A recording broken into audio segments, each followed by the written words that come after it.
we want to send you a free copy of our revolutionary book, The Freedom Model for Addictions. To help us bring this incredible gift to you, we ask that you pay a small fee for shipping. Learn how tens of thousands of people have permanently solved their addictions without steps or meetings, and make 2023 your best year yet. Give yourself or someone you love the gift of total freedom from addiction.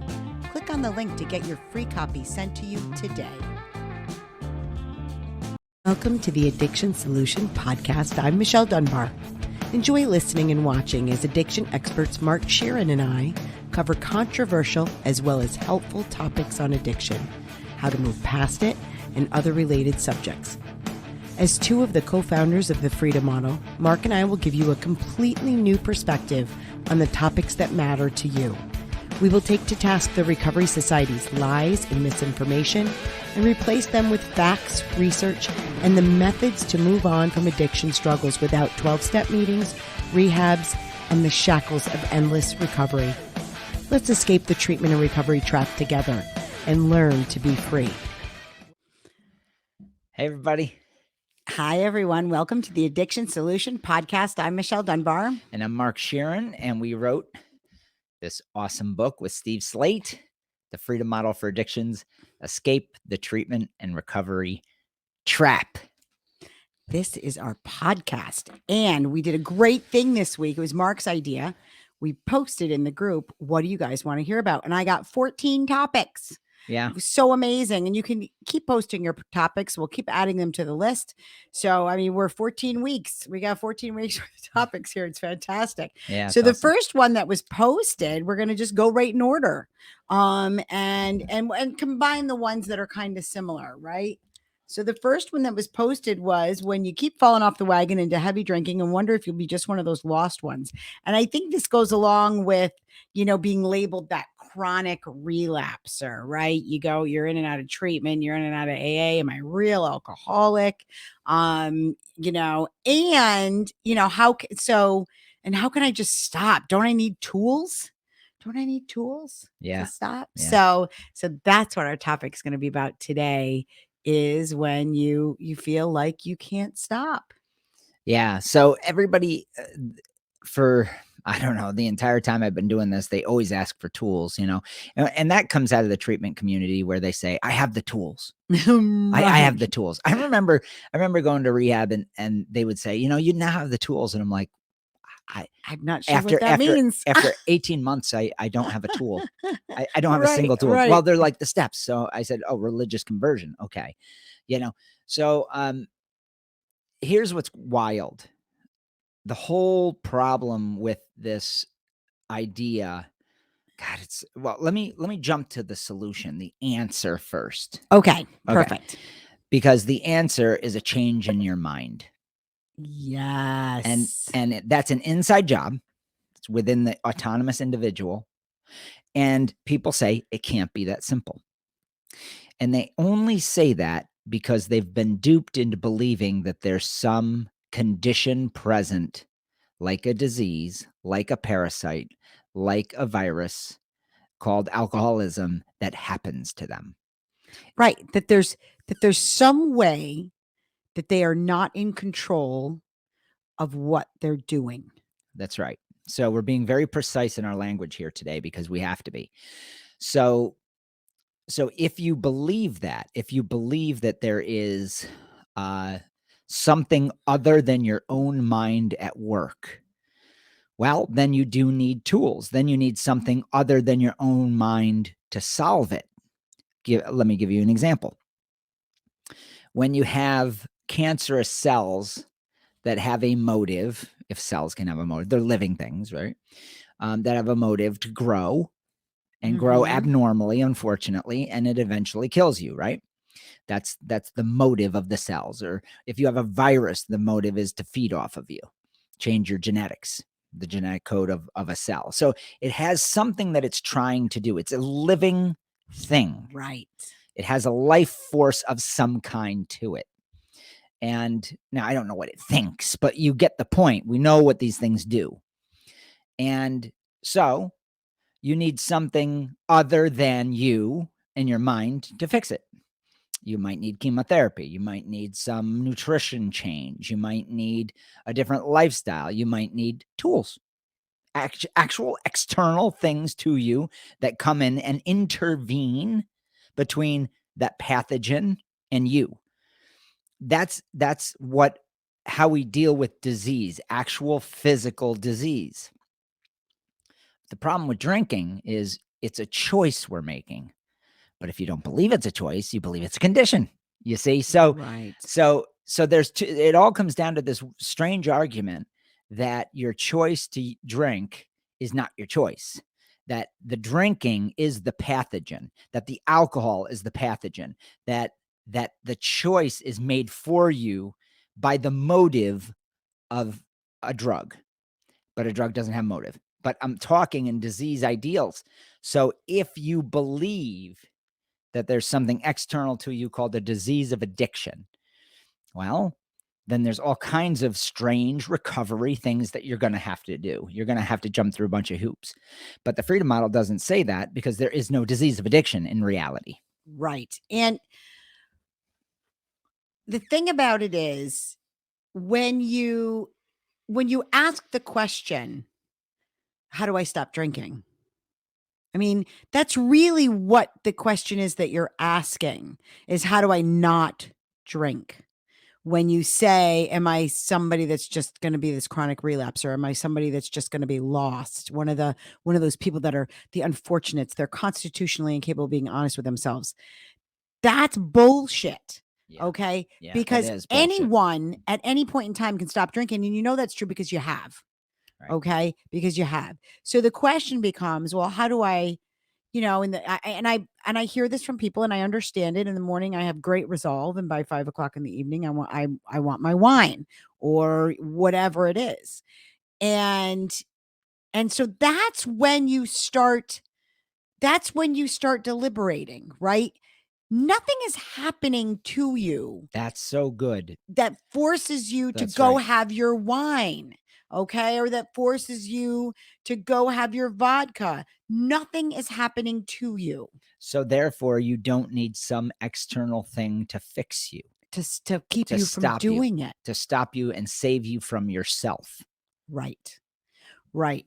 So no, you're not one of those unfortunates. The other thing that I think people confuse with the freedom model, okay, is that they have to, when we say you'll move in the direction that you perceive will make you happier, we're not saying that to choose not to drink, you have to feel happy about that. That's not what we're saying. We're not saying that you're magically going to be struck happy to not be drinking. Sometimes that happens to people, Yeah. but it doesn't always happen to people, right? Right. So if you're one of those people that you still see benefits, and make no mistake, even if you hate yourself for doing it, you would stop doing it if the benefits, you didn't perceive there were any benefits to doing it. That's right. At the time that you're doing it. And let me just digress for a quick Okay. second. So we don't lose this point. A lot of times, and we've talked about this many times in the podcast, but I'm going to go over it quickly here. If you have real regret about drinking, we have a tendency to then say, after a drinking bout, maybe a binge, maybe some really bad consequences that came down the pike from drinking and drugging. Oh, I don't like drinking and drugging. Right. Why did I do that? Yeah. Well, that's not true. At the time that you were drinking and drugging, you were getting the benefits at that moment. And we know that because you kept doing it. Yes. So these are all choices internally to the mind of the individual. Stop looking for tools. Stop looking to fix your life so that you don't get drunk. They don't need to be connected. So I'll throw you a bone. I'll throw you a little tool. Okay. So when you get to that point where you're like, fuck it, I'm going to drink. When you get to that point where you're like, I'm going to drink. I don't know why I'm doing it. Stop and say, if I didn't drink, what would I be missing out on? I've said that. I said that in the last 2 podcasts. I'm going to say it again because nobody's listening. Well, a lot of you are listening. You're doing great, right? But for the people that keep asking these questions, You're not listening. You're not, or maybe you're just not comprehending. Right, not hearing. Stop and think, if I didn't drink, what will I be missing out on? What am I afraid I'm not going to get? Because those are the benefits you see on the front end. That'll indicate what you see as value in drinking. That's her point, because you can't then challenge that unless you are honest with the value you see in the act of drinking or drugging. So that's a tool there. It really is. And so, all right, let's throw a couple bones out here. So the tools, if we were to say there are tools, it's mindfully figuring out what you like about drinking, and then secondly, challenging that with the facts about what alcohol and or drugs actually provide. Okay. So that's perfect. That's perfect. So you're challenging so you get to that point where you're like, I'm going to drink, right? I'm going to drink. And so you stop yourself and you're like, just for a moment, just for a minute. Okay. What is it that I'm not going to get? Oh, the escape. Do I really get that? Am I really going to get the escape? Is that going to actually happen? Right. Or am I chasing the escape that I used to get when I was 15 and drunk, when you're allowed as a child to live in fantasy? Yes. Okay. So there's that. Am I satisfying just my habits? Maybe it's the ritual of it. What am I getting from the ritual? There's so many things, right? So you're going to look at all of those things and challenge them. And then you can take it a step further and you can say, so what will I do? You know what? Fuck it. I'm not going to drink tonight. I'm not going to. I'm going to run my abstinence experiment, as it were, for tonight. Right. And so how am I going to satisfy? How am I going to try and be happier not drinking tonight? Right? So there's another tool. Let me imagine. See, it's imagine what she just said. That's all internal in your mind. Yes. You notice that every tool is you thinking differently. It's just. Do you see that? I got to point that out. You gotta. I have to, because it's all up here, right? Yeah. It's all in your mind, man. There is no recovery protocols, actions, and rituals that are necessary to distract you from doing what you want to do. There's only analyzing what you want to do and then challenging it. Yes. That's it. That's it. So any tool is thinking differently. There is no other answer to addiction, because addiction actually as a compelled behavior doesn't exist, but I'm using the term, okay? A substance use problem, whatever. So let's go back to, so you're somebody that, and I think it's later on in the list, which I'll pull it. It's later on in the list. It says breaking the habit and cycle of using substances, behaviors, foods for things you know they can't do for you. You don't know that they can't do them for you if you're still in the cycle. Yeah, stop lying about that. Okay. Yeah. You may here, and we've said this before too. You may intellectually know, well, I get that alcohol is not magic. I get the food is not magic. I get that, it can't comfort me. Notice her tone of voice there. It's like, oh, I know. I get it. I get the freedom model. No, you don't. No.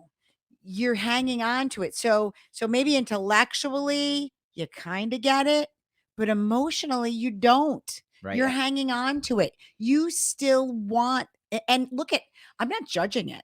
I'm not judging it at all. I'm not either. I mean, one of my favorite things to do in the morning, my very favorite, we've been talking about this all week because it's cold and dark, but I love getting up, and I get up for my coffee in the morning. Because of the caffeine? I don't think so. But I find my coffee in the morning great way to start my day. I find it comforting. The warmth of it, the whole ritual of it, too. I love it. And I am putting off getting fasting blood work because I love it that much. I'm gonna get it, but so I get it. So I understand. So what I'm saying to you is, we all have those things. We all have our comfort things, our things that we go to. But know that it's the ritual of it, it's not the pharmacology of it. So, if you have your comfort things, stop imagining that it's coffee that is the comfort. Stop imagining that it's wine that is the Is comfort. making you Right. different. Or Right. food that is whatever it is, and begin realizing that it's my mind. The way you perceive it and Yes. value it, and what have you constructed in your mind as so attractive to it, you know? Now here, I'm going to switch gears for a second. Yeah. And I'm going to say some things that might be hard for some of the listeners. It won't be hard for probably half of them. And I'm going to say something that in my style is crass. And that is, probably half of you that are struggling with this are lazy. You're lazy because you want something outside of you to fix you. And that's never going to work. I'm just telling you that it's never going to work. You're putting your perceived comfort over the work of changing what you perceive as comfortable. Does Right. that make sense? Yeah. Well, you're just ignoring the fact that it takes a little bit of work to change your mind. Yeah. And so you get to a point to where you have to start to change your mind and actually do some work to analyze, why do I like this and can I challenge it? Super simple, man. Super simple. And if you did that every day, I do that in my life. I do too. Every day, I look at the things that I value and I say, is it actually providing me an avenue to long-term real stability and happiness and what I'm trying to achieve? And short-term, am I happy doing A, B, C, D, and E? And I analyze these things constantly in my mind, knowing that I'm in full control of my destiny At all times and my happiness. Happiness is in my hands. Yeah. Nobody else's. And I wasn't always that way. I was fucking lazy. I was looking everywhere for somebody to fill the void, some drug to fill the void, some girl to fill the void, some person to give me accolades. And when they didn't, I fell apart. Yeah. And my whole life was a travesty until I had a gun in my mouth. And then I had the moment. I had the moment where I was like, holy shit, I have to change what I'm thinking. There was times in my life where I was happy. How did I get there? How did I do that? And I became a researcher that day, 1989. Yeah. Well, and there's something else I want people to understand though. It's there's not this, life is filled with these kinds of decisions. You're forever, right? Mhm. Forever. That's the nature of living. And there are people that get into ruts and get into these comfortable, miserable ruts, and they exist forever in them, never challenging anything, and they're just comfortably unhappy. And I don't judge it. It's okay. It's okay if you do that. It's okay if you decide, I'm going to go to work every morning. I'm going to do my job. Come home, have my 2 bottles of wine at night and take my Xanax and go to sleep. And I'm going to do that every single, and that's fine. That is absolutely fine. It is. There's no judgment. No judgment there. But but then there's those that kind of rally against it, and I'm never sure if they're rallying against it and they're trying to stop it because they think others want them to do that, That's a good point. or if they're trying to stop it because in their own minds they're judging themselves very harshly, or if because they're genuinely seeking happier existence. Because here's the thing, figuring out that motivation is important, because if you're genuinely seeking a happier existence, you'll put in the work to do that. You will. But if your motivation is something else, if your motivation is, I know my parents don't like my lifestyle, there's probably not going to be a lot of real gumption to get up and change. There won't be. And we have a lot of talk about that in the book, about the I shoulds. I can't get high anymore. I should want to get better. I need to do this. I can't drink like this anymore. I have That's to chapter stop. 15. Yeah, I have to stop shooting up. And the list can go on and on and on. And anytime that our motivation is based in somebody else's ideas about what we should be doing, it's going to fall to failure because there's no motivation that lasts like your own. That's right. So if I came to grips with that at a young age, and because I was completely and totally abandoned by my family. And by 18, by really 8 years old, I was completely alone and had to figure out how to live my life. And I'm so grateful for that. Yeah. Because from basically 7, 8 till I was 18, I was in a shitstorm of problems. I got all that pain up front, and there was nobody to pick up the pieces. And I was suicidal and lost. And I was confronted with nobody gives a fuck. Nobody cares. This is up to me. Which actually can be incredibly freeing. It was. It was. I stopped caring what people thought. I was completely independent. And I said, I'm just going to build. And I was homeless. I had no license. I had no money. I had no friends. I had no girlfriend. I had no family to speak of. They wouldn't let me come home. I was kicked out of my house. And I was standing on a corner, and I was like down in Troy, New York. And I looked at my life and I said, this is where I build myself anew. Yeah, And I figure it out. But here's why this is important. That was all in my mind. At that point, I pulled all the power inside and I said, I get to choose. Yes. And it was awesome. My life couldn't have been worse. Okay. It sucked, man. I mean, it was so fucking empty and lonely, but I was excited at the same time. Well, but here's the thing. Life can always be that way. One of the things that I was actually talking to my husband this morning, and I'm my favorite time of day. I said that is sitting in the morning, 5:30 in the morning, looking out at the darkness, having my coffee. And I thought about it, and I thought, just less than 10 years ago, my mornings were very different. I had 3 sons at home. I had to get them ready to go to school. Even at the day started very early, but it started very hectically every single morning. But I found a way to be happy then too. Okay. So the goal, if you really want to know how to be happy, how to be happy in your life, the happiness happens in your mind. Okay. It's being able to find whatever circumstances you're in, being able to find the happy things about it, right? So if you're somebody that's struggling with back and forth, you're like, so maybe you get some time abstinent, you're like, oh wow, I really do recognize the benefits of abstinence. It's really great. And then you're gung-ho, and there's a part of you that thinks I figured it out, right? I figured it out. No, it's not that you've figured it out, so to speak. It's that you're learning how to find the benefits in your circumstances and situations at that moment.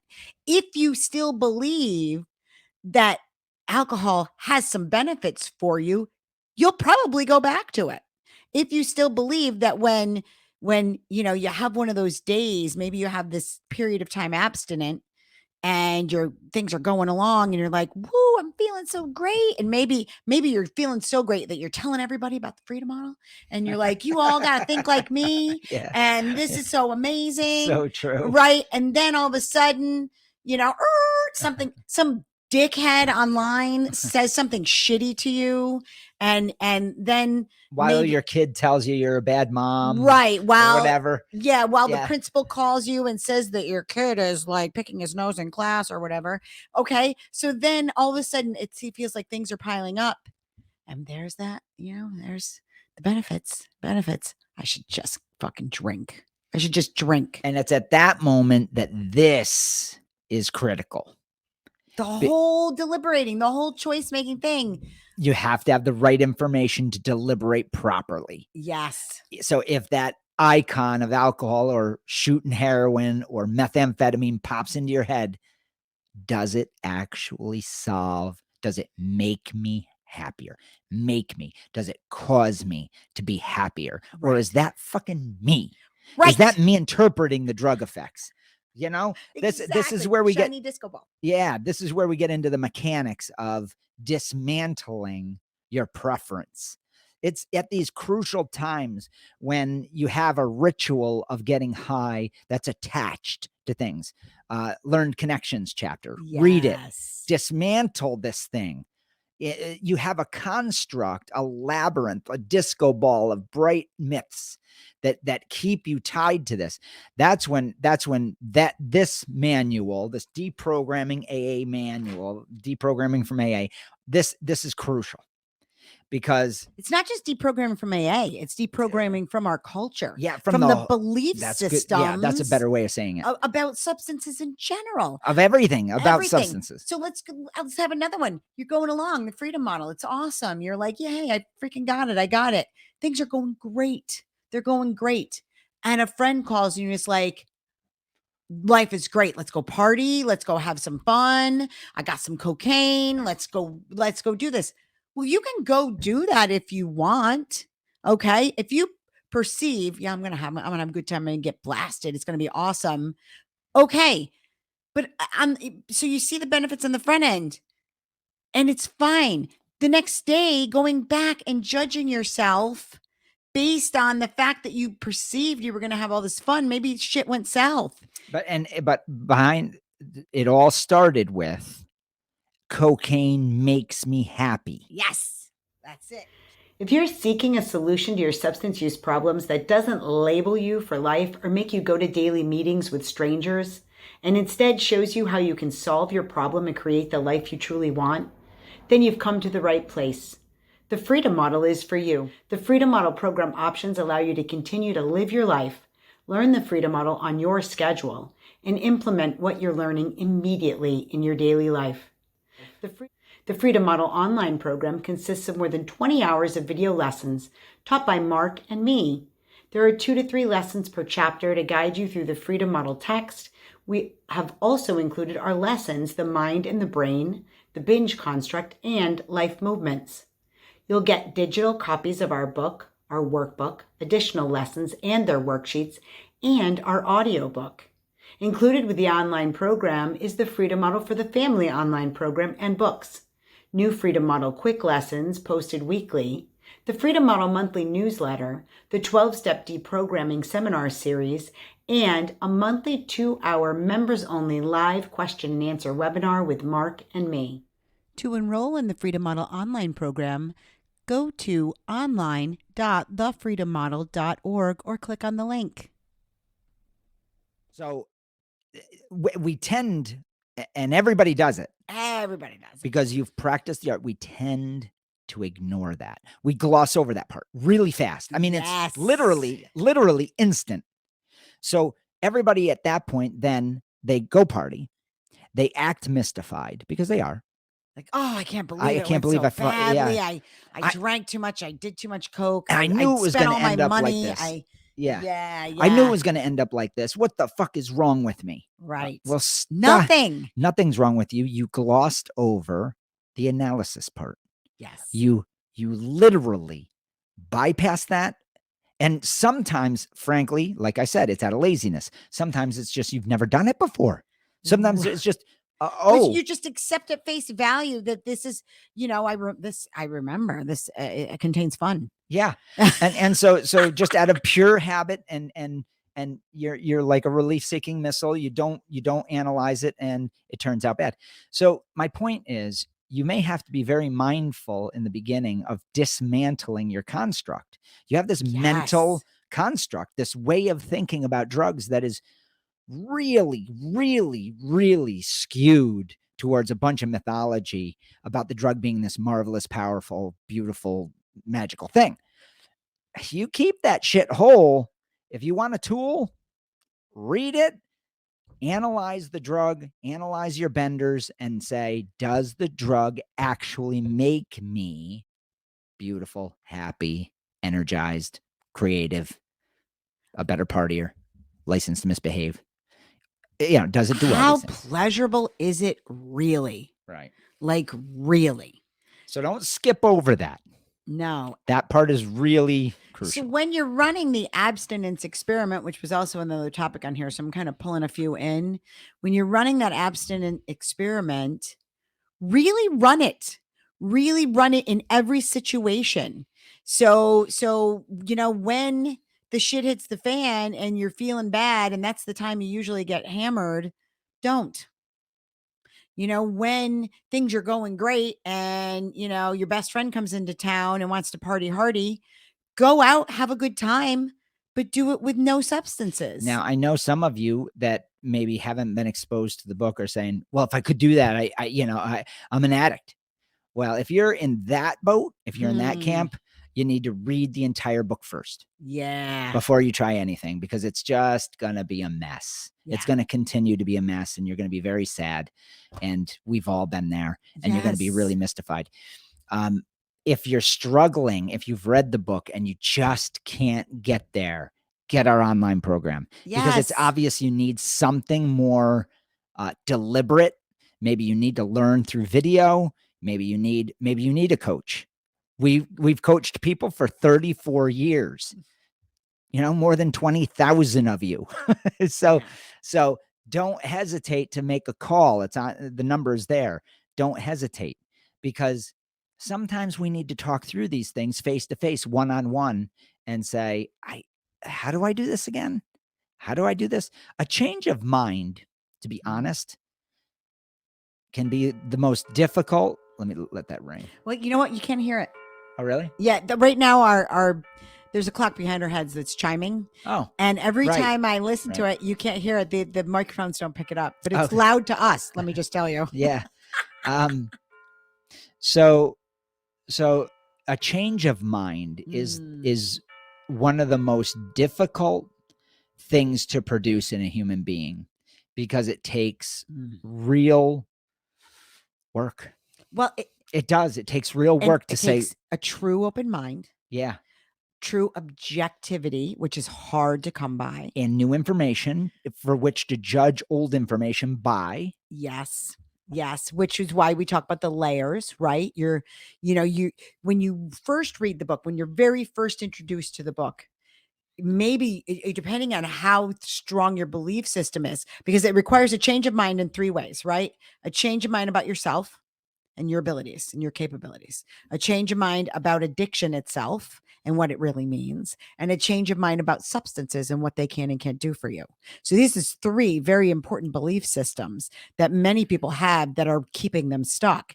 And so when you first read, you may kind of challenge one of those belief systems, because you're reading and you're interpreting based on the information you already have. And if you are somebody that's been struggling with a substance use problem for years and years and years, and you've been maybe in and out of treatment, or maybe you haven't, maybe you've just been trying yourself to stop, and you find you feel like you can't, that's going to be challenged right up front. And so you're going to be, there's a reason why when we've been, as he said, we've been teaching people, coaching people for over 30 years. There's a reason why younger people get this like that. They do. They do. That. They're so easy and wonderful to work with. There's a reason that our kids, 6 of them, don't have problems, even though we both married people from AA, so to speak. Okay. And that is because you are born knowing you are in control. Yeah, you just have to be reminded of it, because the world tells you you're not. Yes. And the problem, if you're watching this and you're really struggling, you really believe there's something external to you happening to you, and you feel powerless over that. That your brain is broken. You've been taught this shit. It's not true. It's just not true. So please, I think we have the address there, online.thefreedommodel.org. If you are struggling, if you've read the book and you're struggling, sometimes people just don't learn by reading alone. I didn't. He and I, neither of us did. Yeah, I needed somebody to talk to. I had her father who was a researcher. And I had him. Yeah, it just kind of went down the line, and we talked it out. We talked it out at many conversations, hundreds of conversations, thousands, yeah, over the course of several years. yeah, and life. we had a lot to work through. We did have well, we were both raised in AA, right? We were both raised. We were deep in the cult. We were deep in it. Deep. We were both raised in it. And then we became members ourselves because that was the only thing. We didn't know any better. We thought we had to. And then we walked out of it together. I was behind. I was slower. Slower to kind of quit drinking, and then slower to get out of the cult, so to speak. So, it's, we understand how hard it is to have an open mind and be objective about these things. But here's what's wild. If you get the right help, the information is here to make the change. And then it's just some discipline to say, I'm going to give myself a chance to think different. I want to repeat that. I'm going to give myself a chance to think different. You do have to give yourself that chance. You do. But there's pieces. Now, some people aren't deep like we were. Right. And you may find it very easy to change your mind. We have all kinds of people on the Freedom Model group, on our Facebook group. It's the Freedom Model group. You might want to join. Or go into Amazon and read the reviews. I mean, there's a ton of people who read the book and totally were like, oh my God, thank God somebody said this. This is what I always thought. And thank God I'm done. My problem is done. So you may be very close to this phenomenal, amazing psychic shift in thinking. But if you're like me, it takes, I mean, I was totally steeped in, I am fucking broken. Yeah. And my brain is biohacked and I am powerless. But deep down inside, I knew it was untrue because there were so many things that contradicted it. But the noise was so deafening from the Recovery Society that I just wanted to put a bullet in my head. I literally had a gun in my mouth. I was so broke. I was broke in my beliefs. So all I needed was somebody to say, whoa, whoa, whoa, whoa, you're thinking the wrong stuff. Here are the facts. Yeah. And I was like, oh, that makes so much more sense. Yes. Yes. Oh, you mean I don't have to drink myself to death? Yeah. Or that's liberating. Or on the flip side, oh, you mean I don't have to be in recovery or in these stupid goddamn meetings for the rest of my life? So I won't drink myself to death? Right. I mean, it was liberating. So I think we've covered everything clean. I think we have. And as neat as we can for this topic. So no, there's no such thing as a real alcoholic or real addict. You are, I understand being scared that maybe I'm just one of those people that just can't get this. I understand that we were there. Thinking. But that is you, as long as you have a mind, you have the power to solve this problem internally to you. That's right. You have a mind and you have free will and you have autonomy. You are your own answer. Yeah. Just need the right info. That's it. I think that's good. So we're going to check a couple of these topics off the list. Keep them coming. I want to thank everyone for their input. It was fabulous. And yeah. If you're listening for the first time, we have a free book offer for this book. And you can also now get our workbook, which has never been offered to the public before. So go to freebook.freedommodel.org. That's freebook.freedommodel.org. And if you want to know about the online program, the address is on the screen there, but I'll give that for the listeners that aren't watching, and that's online.thefreedommodel.org. And if you have questions about coaching, you can always call us at 888-424-2626. Remember that you can follow us on social media, Facebook, LinkedIn, Twitter, TikTok, Instagram, TikTok. We post content on all these places all the time. YouTube channel. The Freedom Model YouTube channel has hundreds of videos. I think almost 900 now. Yeah. And you can join our private Facebook group, the Freedom Model group. So thanks everybody. Bye. Talk to you next week. Are you struggling with a drug or alcohol problem, but you don't want to go to rehab or group meetings? Well, that's why we created the non-12-step Freedom Model Coaching Program in 2011. Through video conferencing on Zoom or Skype, you can work privately with a certified Freedom Model coach from your home or office on your schedule. And here's the best part. With the Freedom Model, you'll never be labeled an addict or an alcoholic, and we won't tell you to go to 12-step meetings or hamper your life with endless recovery rituals. Instead, you can learn exactly why addiction isn't a disease and how you can solve the problem for good and move on with your life. Do you want to be completely free from your addiction? Do you want to never have to attend meetings, rehabs, or addiction counseling ever again?